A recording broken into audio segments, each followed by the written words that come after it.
कितनी अजीब बात है ना। कहने को तो हम एक मॉडर्न सोसाइटी में रहते हैं, पर समलैंगिक समानता और महिलाओं के स्वावलंबी होने की बात आती है तो आज भी हमारी ये मॉडर्न सोसाइटी समाज, संस्कृति और लोग क्या कहेंगे ऐसी रूढ़िवादी सोच के तले दब जाती है।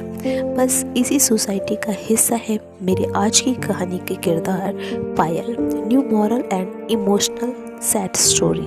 चलिए आइए सुनते हैं आज की कहानी। मेजर विजय और विभा तिवारी की बड़ी बेटी। कहने को तो वह बड़ी थी, पर लाड़ दुलार बिल्कुल छोटे बच्चे की तरह मिला था उसे अपने घर में। उसका छोटा भाई भी उसे बिल्कुल छोटी बच्ची की तरह प्यार करता था। बचपन से ही वो सबकी पसंदीदा थी। उसका टेडी बेयर जैसा गोलू मोलू वाला लुक और उसे क्यूट बना देता था।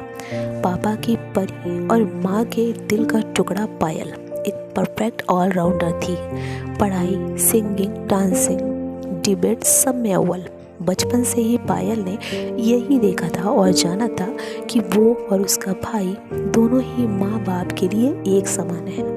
हाँ, अपने मोहल्ले में उसने इस तरह की बातें ज़रूर सुनी थी और देखी थी जहाँ लड़के और लड़कियों में भेदभाव किया जाता था, पर ये उसने अपने घर में कभी महसूस नहीं किया और ना ही देखा था। शायद यही वजह थी कि वो अपनी फैमिली को बेस्ट नहीं बल्कि बेस्टेस्ट मानती थी।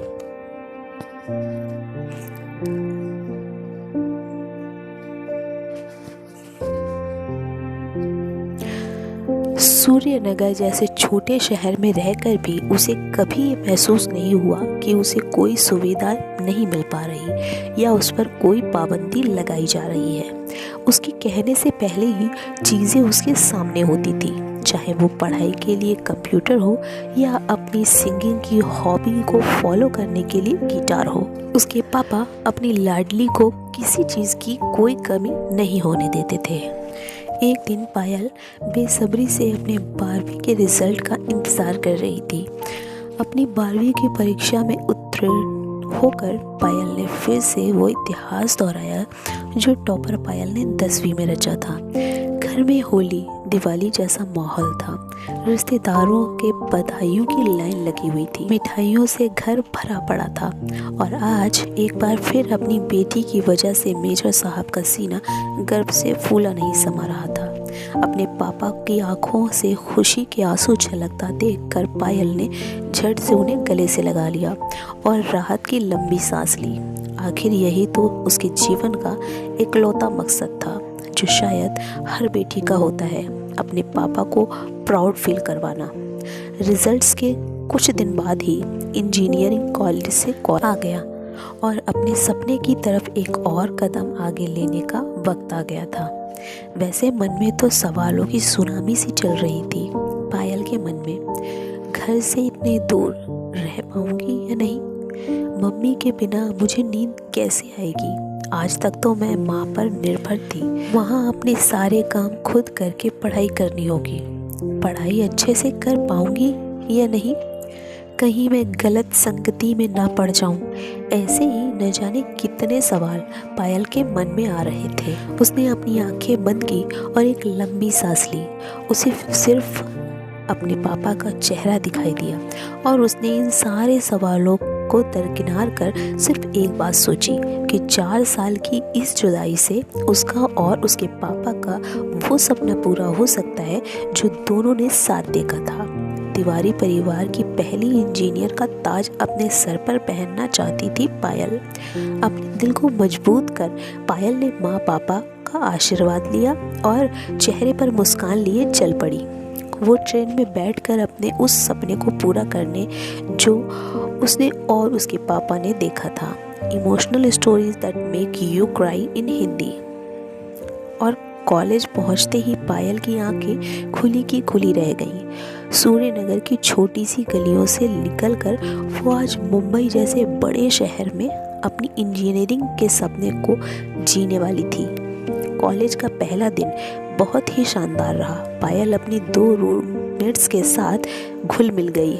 उसे लगा ही नहीं था कि घर से बाहर भी कोई फैमिली हो सकती है। पर हॉस्टल में आकर उसको पता चला कि सिर्फ खून के रिश्ते ही अपने नहीं कहलाते, दिल का रिश्ता भी अपना होता है। पायल अपनी दोनों रूममेट स्वाति और सुमन के साथ बहुत एंजॉय कर रही थी। साथ खाना, कॉलेज जाना, पढ़ाई में एक दूसरे की मदद करना। ऐसा लग ही नहीं रहा था कि पायल वही लड़की है जो कभी अपने घर से दूर नहीं गई थी।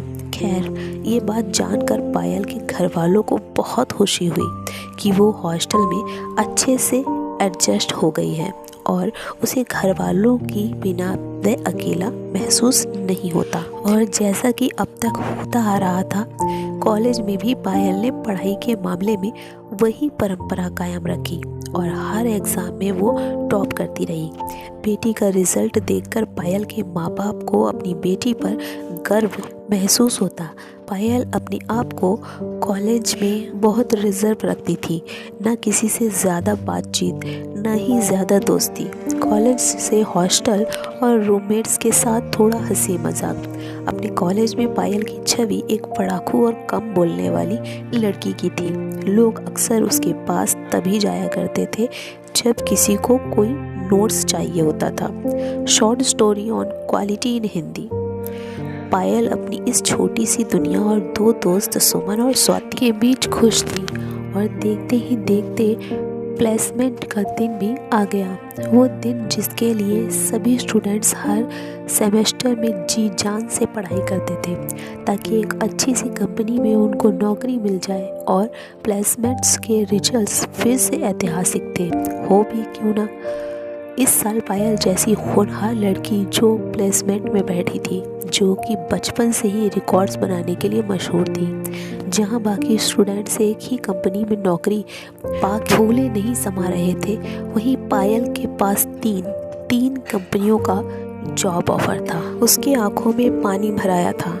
वो सपना जो पायल और उसके पापा ने साथ देखा था, साकार जो हो गया था। वो कॉलेज से दौड़ती भागते हॉस्टल आई और फ़ोन करके जैसे ही ये खबर अपने पापा को सुनाई, मेजर साहब की खुशी का तो ठिकाना ना रहा। उन्होंने पायल को जोर से शाबाशी देते हुए कहा, जियो बेटा।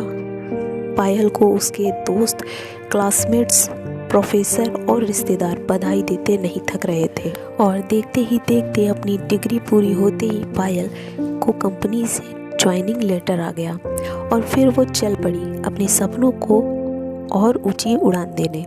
माँ बाप खुशी से फूले नहीं समा रहे थे। आखिर बेटी इंजीनियर साहब जो बन गई थी। अभी पायल ने पंख फैलाने शुरू ही किए थे कि तभी उसके लिए शादी का एक रिश्ता आ गया। ये बात चौंकाने वाली ज़रूर थी, पर उससे भी ज़्यादा दुख इस बात का था कि उसे माँ बाप ने भी इसके लिए हामी भर दी थी। हालांकि सिर्फ नाम के लिए ही सही उससे उसकी मर्जी पूछी ज़रूर गई थी, पर एक ऐसी लड़की जो हमेशा अपने माँ बाप की हाँ में हाँ मिलाती आई हो, वह यहाँ ना नहीं कर पाई। शायद वो अब भी इसी गलतफहमी में जी रही थी कि जिस तरह बचपन से ही बिना उसके बोले ही उसकी हर इच्छा समझ ली जाती है, शायद इस बार भी लोग समझ लें। पर किस्मत को शायद कुछ और ही मंजूर था। पायल जब तक इस स्थिति का कुछ हल निकाल पाती, तब तक शादी हो चुकी थी। वो घर जो उसका अपना था, जहाँ उसका बचपन बीता था, जहाँ वो बड़ी हुई थी, वो घर अब उसका अपना ना रहा। अब वो घर उसके माँ का घर बन चुका था और उसका ससुराल जो उसके लिए बिल्कुल नया था, एकदम अनजान सा, ये अब उसका अपना हो चुका था। ये पहेली पायल के लिए अजीब तो थी, पर अब वो इसमें उलझती ही जा रही थी। शादी के बाद जैसे चीज़ें अचानक से बदल गई थी, उसे ऐसा लगने लगा था जैसे उसकी डिग्री, पढ़ाई, उसका इतना गुणी होना, सिंगिंग, डांसिंग, पेंटिंग, ये सब में अव्वल आना, इतनी अच्छी नौकरी करना उसके ससुराल वालों के लिए कोई मायने नहीं रखता था। आज हम भले ही खुद को कितना ही मॉडर्न क्यों ना कह लें, पर एक बेटी और एक बहू को कभी भी एक समान दर्जा नहीं मिल सकता। आज भी एक बहू चाहे कितनी ही गुणी क्यों ना हो, उसका आकलन इसी बेसिस पे किया जाता है कि वो खाना कितना अच्छा बना सकती है, रसोई में निपुण है या नहीं, घर कितने अच्छे से संभाल सकती है। आज भी एक बहू की आमदनी से ज़्यादा ज़रूरी हमारे समाज के लिए यही है कि वो कितने कम पैसों में घर का खर्च चला सकती है, घर वालों का ध्यान और ज़रूरतों का ध्यान कितने अच्छे से रख सकती है। अगर एक बहू घर में सुबह सुबह सबसे पहले उठ जाए तो ही वो संस्कारी कहलाती है, और अगर ना उठे तो माँ ने क्या सिखाया है कि ताने सुनने पड़ते हैं। सबसे बड़ी विडंबना तो ये है कि माँ घर तो वो हर बच्चे का अपना घर होता है ना, फिर क्यों हमारे समाज में शादी के बाद लड़कियों को ये शिक्षा दी जाती है कि चाहे ससुराल में कुछ भी हो जाए, माँ के घर लौट के नहीं जा सकते। क्यों हमेशा रिश्ते की डोर को मजबूत बनाना और थामे रखने की जिम्मेदारी लड़कियों के मत्थे मढ़ दी जाती है। आज के लोग जब जेंडर इक्वालिटी की बात करते हैं तो हमेशा ये पहलू उनके एनालिसिस में शामिल क्यों नहीं होता। हमेशा पायल जैसी लड़कियों को सब्र क्यों करना पड़ता है? क्यों अपनी शादी से पहले अगर एक लड़की अपने करियर जिसे संवारने में उसने अपनी आधी ज़िंदगी गुजार दी को अहमियत दे तो उसे ओवर एम्बिशियस होने के ताने क्यों सुनने पड़ते हैं? खैर, पायल के साथ भी कुछ ऐसा ही हो रहा था। ससुराल में लोगों की अपेक्षाओं के बोझ तले उसकी खुद की खुशी, उसका सपना दबता चला जा रहा था।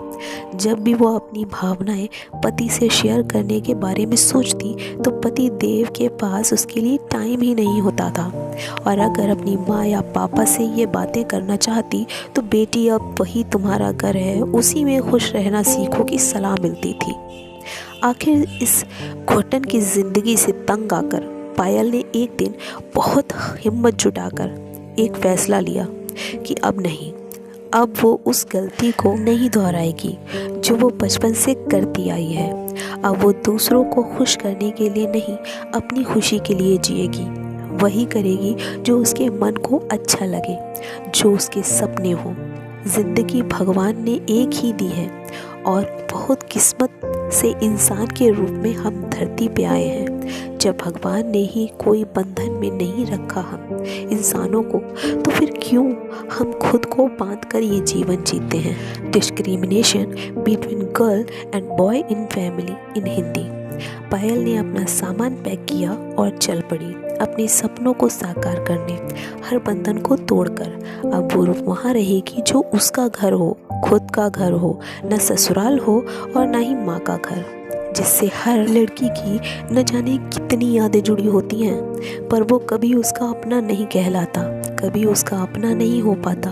कभी कभी बस यही सोचती हूँ कि काश हम इतने मॉडर्न हो सके कि एक बेटी को कभी ये फील ना हो और ना ही कभी ये सुनना पड़े कि वो घर जहाँ उसने जन्म लिया, पली बड़ी हुई, जीना सीखा, जीने का ढंग सीखा, वो सिर्फ माँ का घर है। वो माँ जो अपने बच्चे एक आंख में आंसू देखते ही उसे अपने सीने से लगा लेती है, जिस माँ को गले लगाने से ही बच्चों के सारे दुख दूर हो जाते हैं, वो माँ। और उस माँ का घर कभी किसी बच्चे, स्पेशल लड़की जिसे माँ की परछाई माना जाता है, उसके लिए कभी पराया हो सकता है भला? तो दोस्तों, कैसी लगी आपको आज की मेरी ये कहानी? अगर आपको वीडियो अच्छी लगी हो तो प्लीज़ वीडियो को लाइक, शेयर और मेरे चैनल को सब्सक्राइब ज़रूर से कीजिएगा। और आप कमेंट बॉक्स में हमें बताइएगा कि सच में क्या लड़कियों के साथ ऐसा होना चाहिए।